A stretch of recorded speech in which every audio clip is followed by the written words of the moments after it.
कितने हैं मेंबर्स अभी? बाकी अभी तक नहीं आए हुए हैं।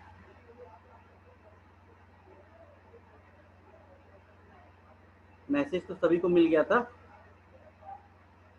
ओके चलिए स्टार्ट करते हैं, क्योंकि मुझे इमरजेंसी थोड़ा कहीं अर्जेंट है, जाना है। इस वजह से मैं ये प्रैक्टिस बैच 1 आवर से पहले ही ले रहा हूँ। देखिए प्रैक्टिस बैच हमारा ये 9th है। ये प्रैक्टिस बैच हमारा जो है ये 9th है। ये 9th है। ओके आद्या की एंट्री हो गई। चलिए ये 9th प्रैक्टिस बैच है, ये 9th है।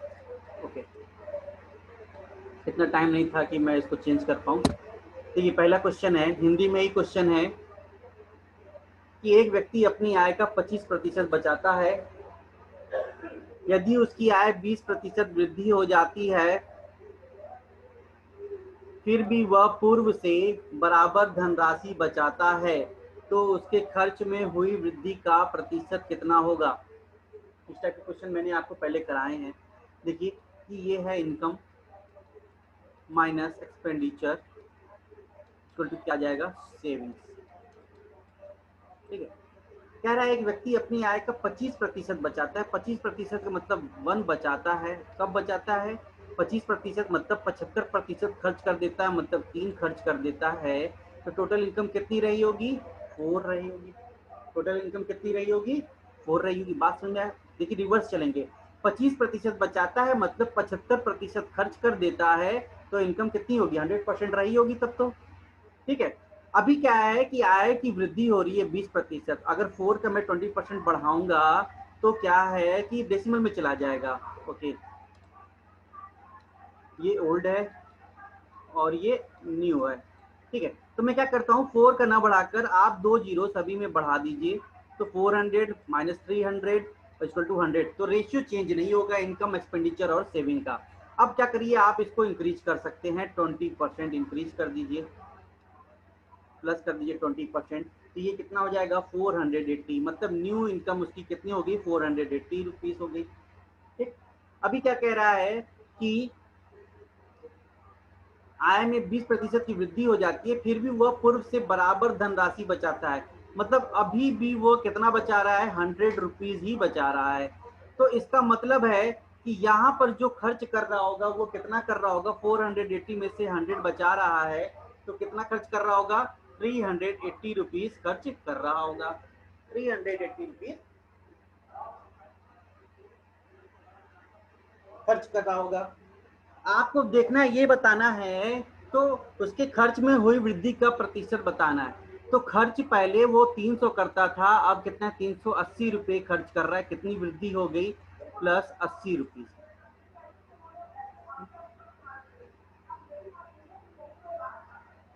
तो कितना हो जाएगा? 80 डिवाइडेड बाई 300 इंटू 100%। निकाल देंगे आप यहाँ से इसका, तो कितना हो जाएगा? 0 से 0 कैंसिल आउट, 3 से कट कर देंगे, तो ये हो जाएगा 26 होल 2/3% का क्या हो गया? इंक्रीज हो गया। किसमें? एक्सपेंडिचर में। देखिए आंसर आना शुरू हो, आंसर आ गया त्रिशा का, आद्या का, सभी दोनों का आंसर आ गया। 26 होल 2/3% आंसर आ गया। Very good. नेक्स्ट क्वेश्चन देखते हैं, नेक्स्ट क्वेश्चन की तरफ बढ़ते हैं। क्या है हमारा नेक्स्ट क्वेश्चन? ये क्वेश्चन मैंने कराया हुआ है, आपको पहले भी कराया हुआ है अलजेब्रा में, कि आप क्या कीजिए, a equal to B equal to C को आप 1 मान लीजिए। ठीक है, उसके बाद सॉल्व कर दीजिए। तो यहाँ पर देखिए ये टोटल हो जाएगा 3 इंटू ये टोटल हो जाएगा 3 और -1। तो आपका आंसर आना चाहिए, हमको क्या आना चाहिए? 8 आना चाहिए। अभी से अभी एंट्री हुई, चलिए 8 आना चाहिए। आप सभी में क्या कर दीजिए, ए बी और सी की वैल्यू पुट कर कर आंसर ला दीजिए। तो यहाँ पर देखिए रखेंगे तो ये 2, ये हो जाएगा 0, ये 0, तो 2 इंटू 0 कुछ भी हो जाएगा, तो ये आ जाएगा 0। सिमिलरली यहाँ पर भी करेंगे तो ये भी 0 आ जाना चाहिए। यहाँ पर करेंगे तो 2 2 जा 4, उसके बाद भी फिर से मल्टीप्लाई, यहाँ पर 0 दिखेगा तो ये भी 0 आ जाएगा। अगर यहाँ करेंगे तो 2, ये भी मल्टीप्लाई करेंगे 2 और ये भी मल्टीप्लाई करेंगे 2, तो 2 इंटू 2 इंटू 2 करेंगे तो यहाँ पर 8 दे रहा है। तो कौन सा ऑप्शन होगा हमारा? फोर्थ ऑप्शन आंसर आ गया, किसी का आया है डी, त्रिशा का आंसर आ गया डी, आद्या का भी आ गया, वेरी गुड। नेक्स्ट क्वेश्चन देखते हैं।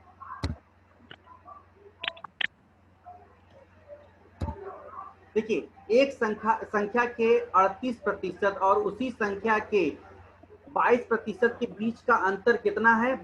कितना है भाई? 3200 रुपये। मतलब कोई संख्या 38x है और उसी संख्या का 22x, कोई x संख्या है, उस मैंने कोई नंबर x मान लिया, उसका 38% और उसका 22% के बीच का डिफरेंस कितना है भाई? ये है परसेंट में, ठीक है। तो ये आपको कितना दिखेगा? ये आपको दिख गया डिफरेंस जो है 16%। 16% किसका? x का। कितना है? हो जाएगा आपको 3200 के बराबर है, ठीक है। अगर आप इसको फर्दर सॉल्व कीजिएगा तो 100% कितना हो जाएगा? 100% वही संख्या जो है x की कितनी हो जाएगी? ये हो जाएगा 20,000 रुपये। 20,000 रुपये हो गए। उसके बाद कह रहा है उस संख्या का x की वैल्यू मैंने निकाल दिया, x इक्वल टू कितना है? 20,000 है। 20,000 का 15 होल 1/2% मतलब 31/2% मुझे निकालना है। 31/2 निकालेंगे तो आंसर कितना आ जाएगा? 31,000 रुपीज। 31,000 रुपीज आपका आंसर होगा। कौन सा है? बी। देखिए, दो आंसर आना शुरू हो गए चैट किसके? बी। हाँ ठीक, अभिषेक यादव, आद्या, ओके वेरी गुड। चलिए नेक्स्ट क्वेश्चन देखते हैं। अब ये क्वेश्चन है, मैंने एक बार ये आपको पहले भी दिया हुआ था, आज क्या है? 1 whole 1/9 into 1 whole 1/20 divided by 21/38 minus 1/3 divided by 2 whole 4/9 divided by 1 whole 7/15 of 3/5 का न्यूमरेटर है। न्यूमरेटर को 1/5 of 1/5 divided by 125 minus 125 divided by 1/5 of 1/5। ये बॉड मास का क्वेश्चन है, ठीक है। तो इसकी वैल्यू हमको बताना है किसके बीच में लाई कर रहा है, रेंज हमको बताना है। तो हम क्या करते हैं, पहले न्यूमरेटर से सॉल्व करना स्टार्ट करते हैं। मैंने इसको सॉल्व कर लिया तो ये हो जाएगा 10/9। इसको 4 लगा दो। कौन सा? अरे ये किसका अनम्यूट है भाई? अभिनव, ठीक है। उसके बाद सेकंड को सॉल्व करते हैं तो 1 होल 1/20 को सॉल्व करेंगे तो ये कितना हो जाएगा? 21/20। सिमिलरली डिविजिबिलिटी है 21/38 है, तो इसको मैं मल्टीप्लाई के फॉर्म में लिख देता हूँ 38/21 माइनस 1/3। देखिए 21 से 21 कैंसिल आउट हो जाएगा, 10 से कट कर देंगे 2 टाइम्स में कैंसिल आउट हो जाएगा, 2 से कट कर देंगे ये 19 टाइम्स में कट जाएगा। यहाँ तक बात समझ आया? तो यहाँ पर कितना आ गया? ये ब्रैकेट में आ गया है 19/9 माइनस 1/3। चलिए अब सेकंड ब्रैकेट की तरफ चलते हैं। सेकंड ब्रैकेट में आते हैं तो ये लिखा हुआ है 9 टू 18, 18 और 4 22/9। डिविजिबिलिटी है, डिविजिबिलिटी रहने देते हैं क्योंकि आगे ऑफ लगा हुआ है, पहले ऑफ को सॉल्व करेंगे। तो ये 17/5 22/15 ऑफ है। ऑफ के बाद आपको क्या लिखा है? 3/5। तो आप क्या करेंगे, पहले ऑफ को सॉल्व करेंगे। 3 5 जब 15, तो आपको यहाँ पर क्या दिखेगा? मैं अभी न्यूमरेटर की बात कर रहा हूँ, ठीक है। अभी आप क्या आते हैं, नीचे आते हैं, अब डिनोमिनेटर में आते हैं तो क्या लिखा है? 1/5 इंटू 1/5 डिवाइडेड है। डिवाइडेड है, यहाँ पर ऑफ भी नहीं है, दोस्तों क्या करिए मल्टीप्लाई के फॉर्म में रख दीजिए 125/1 माइनस 125, अरे 1/25। डिविजिबिलिटी है, क्या है? डिविजिबिलिटी है। आप इसको क्या करेंगे, पहले आप इसे ही रहने दीजिए इसको, और 1/5 ये हो जाएगा 1/5 ऑफ 1/5 मतलब 1/25 हो जाएगा। अब आप इसको फर्दर सॉल्व कीजिएगा। जब फर्दर सॉल्व कीजिए तो आपको क्या दिख रहा है कि ये मैंने अगर 9 ले लिया, यहाँ पर ये ले लिया मैंने 9, तो इस ब्रैकेट को सॉल्व कीजिएगा तो एलसीएम आ जाएगा हमारा 9, तो ये हो जाएगा 9 और 19 में से 3 माइनस हो जाएगा तो 16/9 हो जाएगा फर्स्ट वाले का। सेकंड वाले का डिविजिबिलिटी मैं देखता हूँ, डिविजिबिलिटी लगा दिया और यहाँ पर देखता हूँ 22/9। उसके बाद आपको क्या दिखेगा? ये दिख रहा है मल्टीप्लाई बाई, क्योंकि डिविजिबिलिटी हटाऊंगा, यहाँ से डिविजिबल का साइन हटाऊंगा तो ये हो जाएगा 25/22। न्यूमरेटर में अब हो गया। अब यहाँ पर आते हैं डिनोमिनेटर में, ये 25 है, 5 टाइम्स में कैंसिल आउट हो जाएगा। क्या हो जाएगा? कैंसिल आउट हो जाएगा। तो ये बचेगा कितना? 5 माइनस ये 1/25 मल्टीप्लाई बाई 25 हो जाएगा। तो 25 से 25 कैंसिल आउट हो जाएगा, ये 1 टाइम्स में चला जाएगा। तो बचा क्या है आपको यहाँ? 22 कैंसिल आउट हो गया। 16/9 डिविजिबिलिटी अगर हटाएंगे तो 9/25 हो जाना है, और इसको डिविजिबिलिटी कितना आ जाएगा? 4 हो जाएगा। क्या हो जाएगा? 4 हो जाएगा। आप यहाँ से इसको कैंसिल आउट कीजिए, 9 से 9 कैंसिल आउट हो गया। यहाँ पर आपको दिख जाएगा 16/100 दिख जाएगा, जो कि वैल्यू आएगा कितना? 0.16। 0.16 हमारा क्या है? आंसर आ गया। तो आप यहाँ से देख सकते हैं कौन सा रेंज है। आपको रेंज क्या दिख रहा है? 0.16 कौन सा है? बी पार्ट हमारा, नहीं 0.16 ये डी पार्ट, सॉरी ये डी पार्ट आपको दिख रहा है कि हमारा आंसर इसी के रेंज में है। आंसर आ गया भाई, कौन सा है? डी। चलिए डी सभी का आंसर आ रहा है, वेरी गुड। बात समझ में आया? ये क्वेश्चन ऐसे ही था, बॉर्ड मास लगाकर आपको रेंज बताना था। नेक्स्ट क्वेश्चन देखते हैं। एक शहर की जनसंख्या, क्या लिखा है? एक शहर बी की जनसंख्या शहर ए की जनसंख्या से 300% अधिक है। तो रख देता हूं ए है और ये बी है। बी की जनसंख्या ए से 300% ज्यादा है, तो मतलब मैं मान लेता हूँ बी की 400 यूनिट है तो ए की 100 यूनिट है क्या जनसंख्या। अभी कह रहा है अगले 2 वर्षों में ए की जनसंख्या में प्रति वर्ष x% की वृद्धि होती है और बी की जनसंख्या में प्रति वर्ष उतने ही प्रतिशत की कमी होती है। मतलब 2 साल तक x% का ए में इंक्रीज हो रहा है जनसंख्या में, और बी में क्या है? डिक्रीज हो जाए। 2 वर्षों के बाद यदि ए और बी की जनसंख्या जो है बराबर हो जाती है तो x का मान ज्ञात कीजिए। आप इस क्वेश्चन को क्या कीजिएगा? ऑप्शन से सॉल्व कीजिएगा, ठीक है।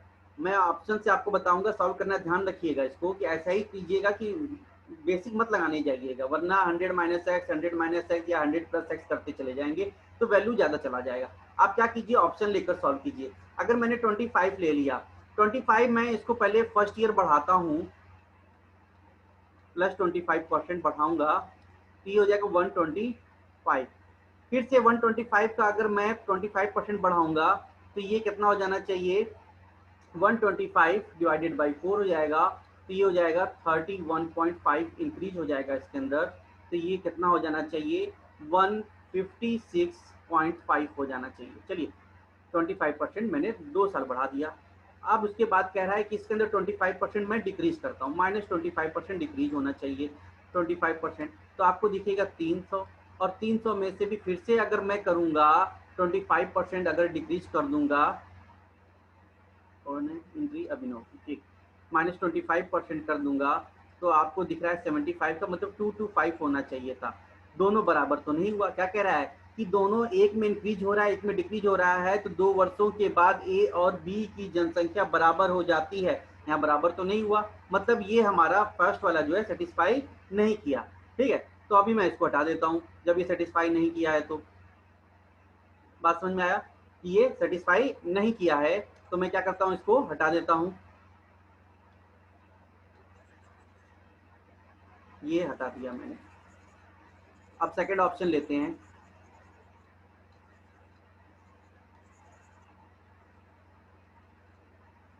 सेकंड ऑप्शन क्या कीजिए? आप फ्रैक्शन वाले ना लेकर क्या कीजिए? आप सेकंड ऑप्शन 40% को ले लीजिए। अगर मैंने फर्स्ट बढ़ा दिया 40%, तो ये कितना हो जाएगा? 140 हो जाएगा, और फिर से प्लस कर दिया 40%, तो हो जाएगा 14 4 जा 56, मतलब ये हो जाएगा 196 हो जाना चाहिए। चलिए इसको मैं माइनस करता हूँ 40%, तो कितना हो जाएगा? 16 हो जाएगा। 4 16 तो ये हो जाएगा 260 हो जाएगा, और 260 को माइनस फिर से 40% करता हूँ तो ये कितना हो जाएगा? 196 हो जाएगा। ओके, देखिए दोनों बराबर हो गए। क्या हो गए? दोनों इक्वल हो गए, इसलिए हमारा आंसर कौन सा हो जाएगा? 40%। ठीक है, तो ऑप्शन से इसको सॉल्व कीजिएगा। इस टाइप के क्वेश्चन आपको मिलेंगे वहां पर, ध्यान रखिएगा। त्रिशा का आंसर आ गया, आद्या का आंसर आ गया, वेरी गुड। इस टाइप के क्वेश्चन आपको मिलेंगे तो आपको क्या करना है, ऐसे बढ़ना नहीं है कि 100 है, 100 में पहले इंक्रीज हो रहा है तो 100 प्लस एक्स कर देंगे, फिर उसके बाद परसेंट निकालेंगे, फिर उसके बाद फिर से इंक्रीज कर देंगे उसी का 100 प्लस एक्स इंक्रीज, ऐसे नहीं करते जाएंगे, ठीक है। तो ये तो लेंदी चला जाएगा, फिर उसके बाद वो 400 माइनस 100 माइनस एक्स करेंगे, वो नहीं करना है, ये प्रोसेस लेंदी हो जाएगा, इसको नहीं सॉल्व करना, आप ऑप्शन से सॉल्व करेंगे। चलिए नेक्स्ट क्वेश्चन देखते हैं। एक विक्रेता एक वस्तु के अंकित मूल्य पर 25% की छूट देता है, तो आपको अंकित मूल्य दिख गया मतलब मार्केट प्राइस दिख गया, और 20% का लाभ कमाता है, लाभ कमाता है मतलब सेलिंग प्राइस और कॉस्ट प्राइस की भी बात हो गया, लागत मूल्य भी आपको दिया हुआ है, ठीक है, कॉस्ट प्राइस, तो आप क्या कर दीजिए, सीपी, एसपी और एमपी, तीनों वैल्यू आप निकाल दीजिए। क्या कह रहा है, अंकित मूल्य पर 25% की छूट देता है मतलब डिस्काउंट देता है, मतलब 4 यूनिट की चीज उसने 3 में बेच दिया, और 20% का लाभ कमाता है मतलब 5 पे 1 का प्रॉफिट कमाता है, तो यहाँ से 3 इंक्रीज कर दीजिए, 6 इंक्रीज कर दीजिए आप, यहाँ से हो जाएगा 15, ये हो जाएगा 18, और यहाँ से आपको दिख जाएगा 24। ये आपका आ गया रेशियो, आ गया कॉस्ट प्राइस, सेलिंग प्राइस और मार्क प्राइस के बीच का रेशियो आ गया। अभी क्या कह रहा है कि यदि वस्तु के लागत मूल्य में 20% की वृद्धि हो जाती है, तो लागत मूल्य ये है हमारा, इसमें प्लस 20% की इंक्रीज कर देंगे, तो ये हो जाएगा +3 हो जाना चाहिए, तो ये हो जाएगा 18, ये कितना हो गया, 18 हो गया। तो उसकी अंकित मूल्य पर कितने प्रतिशत की छूट दी जानी चाहिए ताकि लाभ के प्रतिशत में कोई परिवर्तन न हो, कि लाभ के प्रतिशत में कोई परिवर्तन न हो। तो अभी क्या कह रहा है कि हमको क्या करना है, कि क्या डिस्काउंट करना है हमको यहाँ पर, कि हमको कोई भी डिस्काउंट यहाँ पर दिख रहा है, अभी यहाँ से करना है कि हमको इसमें ऐसा डिस्काउंट देना है कि यहाँ पर कोई डिफरेंस नहीं होना चाहिए, आपको क्या होना चाहिए, डिफरेंस नहीं होना चाहिए। तो मैं क्या करता हूँ यहाँ पर कि अगर मैं ऑप्शन से सॉल्व करना चाहूँ यहाँ पर, कि अगर मैं 10% का डिस्काउंट दे दूं, कितने प्रतिशत की छूट देनी चाहिए, 10% का अगर मैं डिस्काउंट कर दूं -10%, तो यहाँ से कितना हो जाएगा, अगर मैं 10% का डिस्काउंट यहाँ पर दे देता हूँ तो ये हो जाएगा 2.4 माइनस हो जाएगा, तो ये वैल्यू हो जाएगी 21.6, 21.6 है। इसका मतलब है कि यहाँ से कितना प्रतिशत है, देखिए यहाँ से यहाँ पर कितना 20% का प्रॉफिट हो रहा था, तो यहाँ पर भी अभी भी हमको 20% का ही प्रॉफिट चाहिए, तो आपको क्या दिख रहा है 3.6 का ज़्यादा है, 3.6 ज़्यादा है, तो 3.6 कितना है, 18 का 20% ही है, 20%, यही कह रहा था कि हमको जो पहले प्रॉफिट हो रहा था अभी भी उतना ही प्रॉफिट होना चाहिए, पहले 20% हो रहा था अभी भी 20% प्रॉफिट होना चाहिए, तो हम इस मार्क प्राइस पर कितने का डिस्काउंट दे, तो आपको ऑप्शन से सॉल्व कर लेते, 10% अगर दे दिए, आपको सेटिस्फाई कर गया यहाँ पर 20%, तो आंसर आपका कितना हो जाएगा, 10% ही हो जाएगा। तो ऐसी जगह पर ध्यान रखिएगा कि यहाँ पर ऐसा करिएगा, ऑप्शन आपके पास रहेगा, ऑप्शन का पूरा यूज कीजिएगा, एकदम नहीं छोड़िएगा, ठीक है। आपको किसी तरीके से वहां पर निकलना है, उसको निकालना है, विद इन अ टाइम आपको निकालना है इसको, तो ऑप्शन का भरपूर यूज कीजिएगा। 10% सभी का आंसर आ रहा है, वेरी गुड, ठीक है। तो ये सारी चीजें आपको ऑप्शन से निकाल लेने, वहां पर हर एक हथकंडा आप वहां पर यूज करेंगे एग्जाम को क्वालिफाई करने के लिए, तो जितने सारे ट्रिक हो सकते हैं मैं आपको सारे ट्रिक बताऊंगा कि कैसे कैसे यूज किए जा सकते हैं, कहाँ पर आपको यहाँ पर नहीं दिख रहा था कि कैसे होगा, मुझे 20% ही बनाना है, तो क्या करिए ऑप्शन से लेकर सॉल्व कर निकल जाइए वहां पर, ओके। चलिए सभी का आंसर आया, नेक्स्ट क्वेश्चन देखते हैं। अरे भाई बहुत सारे मैसेज आ रहे हैं, सर पीडीएफ सेंड कर दीजिएगा ग्रुप में, बिकॉज थोड़ा लेट में ज्वाइन हुए थे। हाँ ठीक है अभिषेक, मैं पीडीएफ आपको ग्रुप में प्रोवाइड करा दूंगा, ओके।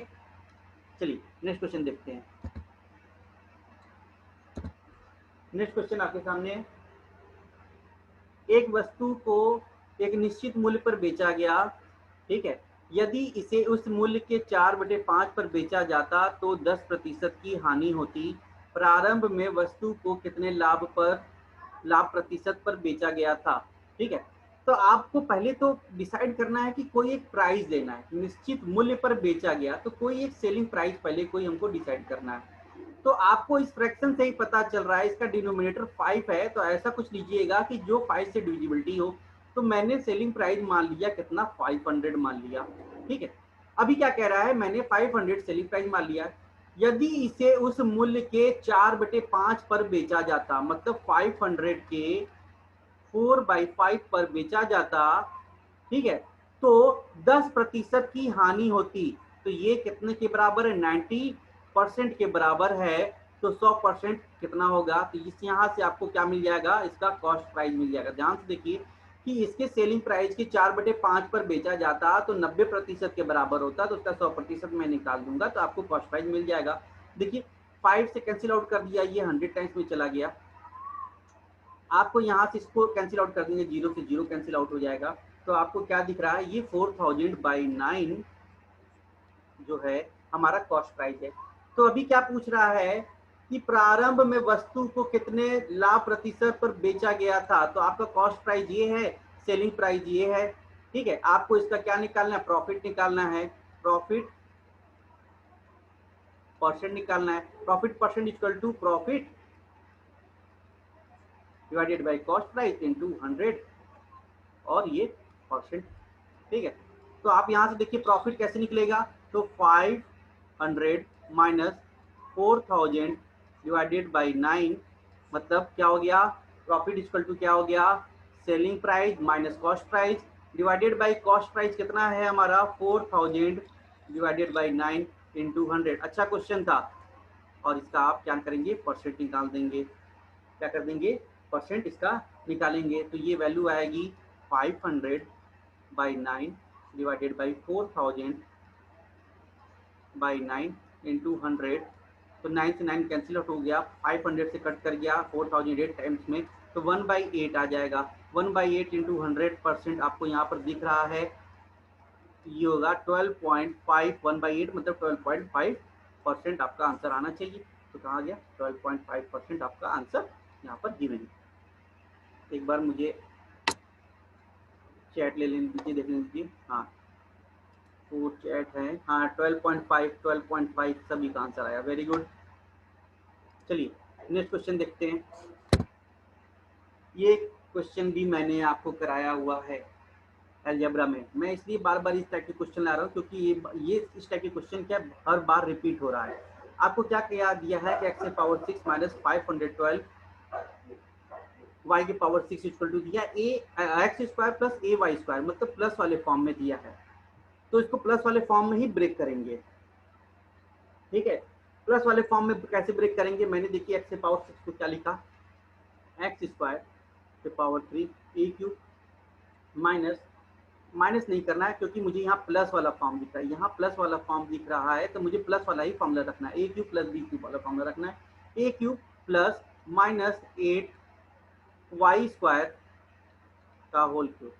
ठीक है, क्योंकि मुझे प्लस यहाँ पर दिख रहा है तो प्लस वाला ए क्यूब प्लस बी क्यूब का फॉर्मूला यूज करना पड़ेगा। आपको यहाँ से हिंट लगेगा कि आपको कौन सा फॉर्मूला यूज करना है, A cube minus B cube या ए क्यूब प्लस या प्लस बी क्यूब का। ठीक है, तो आपको यहाँ से हिंट लग गया कि ए क्यूब प्लस बी क्यूब का फॉर्मूला यूज करना है।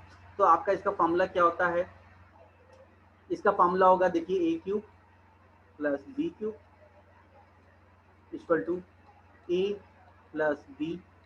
ए प्लस बी है तो मैं ये पहले यहाँ पर रख देता हूँ, X square plus minus 8 Y square, A plus B हो गया, और ब्रैकेट के अंदर A square plus B square minus A B. Okay, तो यहाँ से ए स्क्वायर कर देता हूँ, मतलब एक्स स्क्वायर, एक्स के पावर 4 स्क्वायर कर दिया, पावर 4 हो गया, प्लस 64 वाई के पावर 4 और माइनस यहाँ से, माइनस के बाद माइनस एक्स स्क्वायर ब्रैकेट में माइनस 8 वाई स्क्वायर। ठीक है, मैंने यहाँ पर पुट कर दिया। अभी क्या करना है, इसको कंपेयर कर देना है। अभी क्या करना है, इसको कंपेयर कर देना है राइट हैंड साइड से। तो कंपेयर करेंगे तो आपको यहाँ पर ए दिख रहा है, ए की वैल्यू कहाँ पर है, ये इसके वाई स्क्वायर के साथ है। तो ए की वैल्यू कितनी आ गई, ए की वैल्यू आ जाएगा -8। ठीक है, अब आपको क्या कह रहा है, बी की वैल्यू को फाइंड करना है। बी इक्वल टू कितना आ जाएगा, -8 आ जाएगा। बी इक्वल टू कहाँ है, बी आपको ये दिख रहा है, तो यहाँ पर भी आपको दिख रहा है कि ये -8 है। ओके, अभी क्या करना है, कि हाँ ठीक है, और c की वैल्यू को फाइंड करना है। c इक्वल टू कितना आ जाएगा, 64 आ जाएगा। c आप सी वाई के पावर 4, तो यहाँ पर 64 दिया है। आपको पुट करना है a प्लस बी माइनस सी में, तो -8 और यहाँ से हो जाएगा -64, तो ये हो जाएगा -80 आंसर आ जाएगा। एक मिनट, एक कॉल है, एक मिनट रुकिएगा।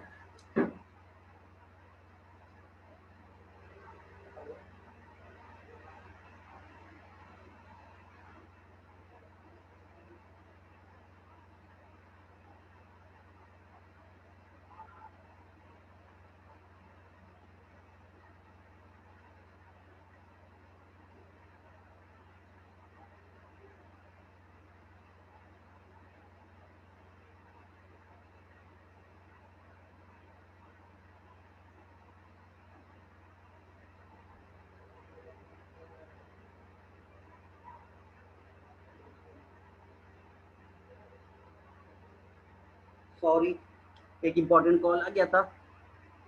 ठीक है, तो इसका आंसर आएगा -80। आप लोगों के आंसर से मैच कर लेता हूँ।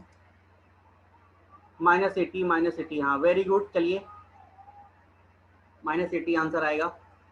चलिए नेक्स्ट क्वेश्चन देखते हैं। ये क्वेश्चन काफी अच्छा है और इस टाइप के क्वेश्चन मैंने कराए हैं, और ये आज का लास्ट क्वेश्चन है, 10th क्वेश्चन है ये। क्या आपको दिख रहा है क्वेश्चन, ध्यान से देखिए। ये दिख रहा है a क्यूब, अगर आप इसको देखेंगे तो ये भी दिख रहा है b क्यूब, यहाँ से ये दिख रहा है a स्क्वायर। आपको यहाँ जब इसको मल्टीप्लाई कर दिए ब्रैकेट ओपन कर कर, तो ये हो जाएगा b स्क्वायर माइनस ab। तो आपको फॉर्मूला बनेगा a cube plus b cube divided by a square plus b square minus ab। आप इसको फर्दर क्या कर दीजिए, a cube plus b cube का फॉर्मूला को ब्रेक कर दीजिए, तो a plus b A square plus B square minus A B. देखिए कुछ लिखने की जरूरत ही नहीं, खाली फॉर्मूले से ही सॉल्व हो जाएगा। A square plus B square minus A B. आपको क्या करना है, न्यूमरेटर से ये कैंसिल आउट हो गया, तो बचता कि आपके पास सिर्फ ये बचता है a plus B. A plus B आपको बच गया, और ए प्लस बी में देखिए a की वैल्यू है 0.013 प्लस b की वैल्यू है 0.007। आप दोनों को ऐड कर देंगे। अच्छा ठीक है, ठीक ठीक, एक मिनट। अभिषेक जी का कुछ क्वेश्चन है, मिल जाए, अभी मैं डाउट क्लियर कर रहा हूँ। 02 हमारा आंसर आना चाहिए। चलिए अभिषेक जी ने हैंड रेज किया है, तो देख लेते हैं क्या प्रॉब्लम है। हाँ बताइए, अभिषेक जी का कुछ है, क्या है? हाँ अभिषेक, आपका आंसर आ गया, त्रिशा का आ गया। अच्छा चलिए कोई नहीं, मतलब क्लास वाला आप फीलिंग ले रहे हैं कि रेज हैंड कर दिए और उसके बाद मतलब यहाँ सर मेरा कंप्लीट हो गया। ठीक है ठीक, ये फैसिलिटी मैं पहली बार अभी इसमें देख रहा हूँ, क्योंकि जूम में भी मैं ज़्यादा नहीं चलाया हूँ। तो आपका रेज हैंड का मेरे पास इंफॉर्मेशन आया, तो मैंने वही चेक किया। चलिए इस क्वेश्चन का आंसर भी आ जाएगा डी। ठीक है, तो क्या है, आज के क्वेश्चन जो 10 क्वेश्चन थे आपको क्या हो गए, विद इन 30 मिनट सॉल्व हो गए। देखिए कॉन्सेप्ट आपके पास पढ़ा हुआ हो, सारी चीजें हो, तो आप क्या करें, इतने बड़े से बड़े क्वेश्चन भी जो भी आपको, ये सारे एग्जाम के क्वेश्चन है। आज क्या है, सीपीओ के सारे क्वेश्चन कंप्लीट हो गए हैं। ठीक है, अब नेक्स्ट जो प्रैक्टिस बैच होगा उसमें सीजीएल 2019 के क्वेश्चन लिए जाएंगे। मतलब आप वहां पर भी देख सकते हैं कि प्रैक्टिस आपका कंटिन्यू चल रहा है, सीजीएल से रिलेटेड या मैथ से रिलेटेड जितने भी हैं सारे प्रैक्टिस आपके कंटिन्यू। मतलब प्रीवियस ईयर आपको वापस जाकर देखने की जरूरत नहीं है, मतलब आप पढ़ते रहिए, प्रीवियस ईयर देखने की जरूरत नहीं है। मैं जैसे जैसे चैप्टर पढ़ाता जाऊंगा उन टाइप के क्वेश्चन को इंक्लूड करता चला जाऊंगा।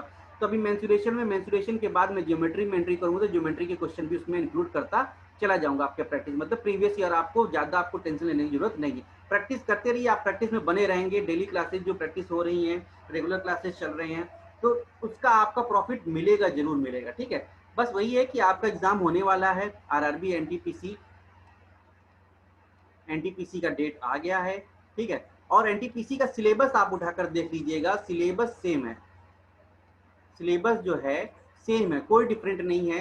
सीबीटी 1 हो या सीबीटी 2 हो। ठीक है, सीबीटी 1 में 30 क्वेश्चन मैथ्स के आएंगे। ठीक है, और सीबीटी 2 में 35 क्वेश्चन है मैथ्स के, CBT 2 में 35 क्वेश्चन है मैथ्स के, मतलब टोटल 65 क्वेश्चन आपको मैथ्स के मिलेंगे। ठीक है, तो आप देख लीजिए 65 क्वेश्चन में से आप 65 क्वेश्चन में से आप क्या है 60 क्वेश्चन तो क्या है 60 प्लस क्वेश्चन आप तो मिलना ही मिलना है, ये कहीं जाना ही नहीं है। मतलब ये 60 क्वेश्चन आपको तो लाना ही लाना है किसी भी तरीके से। बहुत ज्यादा अगर एरर हुआ तो जाकर 5 में मैक्सिमम मानता हूं कि गलतियां होंगी, 65 क्वेश्चन में मैक्सिमम मैं 5 गलतियां मानता हूं, हालांकि ये भी नहीं होना चाहिए। ठीक है, एक दो से ज्यादा, क्योंकि जल्दबाजी में वहां पर एग्जाम के प्रेशर में एक दो गलतियां हो जाती हैं, इसीलिए एग्जाम के प्रेशर को हैंडल करने के लिए ये प्रैक्टिस बैच आपसे मैं सॉल्व करवाता हूं, ताकि वो आप उसको फॉलो करते रहें। ठीक है, चलिए टाइम भी अप होने वाला है, जूम का जो 40 मिनट का स्लॉट रहता है वो भी ओवर होने वाला है। तो आज प्रैक्टिस बैच यहीं पर स्टॉप करते हैं। अब कल की क्लास जो है रेगुलर बैच में जो सर्कल के आगे बढ़ेंगे, सेमी सर्कल या फिर सेक्टर ऑफ द सर्कल को आगे बढ़ाएंगे, फिर प्रैक्टिस बैच अपना नेक्स्ट जो है सीजीएल का 19 का क्वेश्चन उसके साथ हम लोग कल मिलते हैं। ठीक है, तो चलिए आज के लिए थैंक यू, ओके कल मिलते हैं, बाय।